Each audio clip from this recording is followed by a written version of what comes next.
My great-grandfather was Alcide Landry.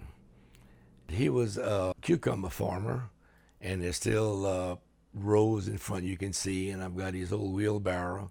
He was especially strong. I remember my dad saying he'd load an old mule down, and sometimes they'd overload the mule. The mule didn't want to go, and he'd punch the mule around because he didn't want to haul the load.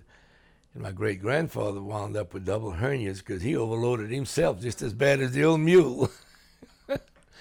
And my grandfather, whose house built this, was Julio Hamilton Landry.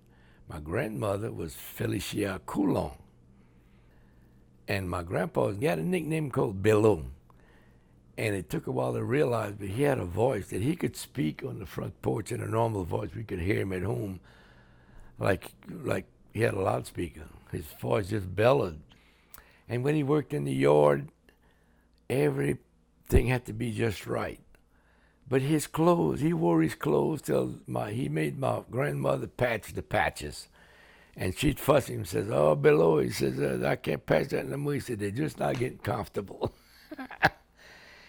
And back then, my grandfather and my dad had their own dock in the back. They built their own road all the way to the back through the marsh.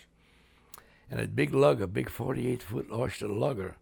But at real little, I'd go back there with Daddy, and I can remember Mom telling my daddy, "Oh, Hamilton, now be careful. Don't let him get in that marsh, in the mud in the marsh." I'd go back there, and my dad had made me a swimsuit out of an oyster sack. And I'd be in the mud all day long. Before coming home, he'd wash me off and, "Shh, don't tell your mama." So early on, I knew how to swim and work the marsh and do whatever, you know. We couldn't tell Mama, though. She was pristine. Daddy was, "We got to get this done."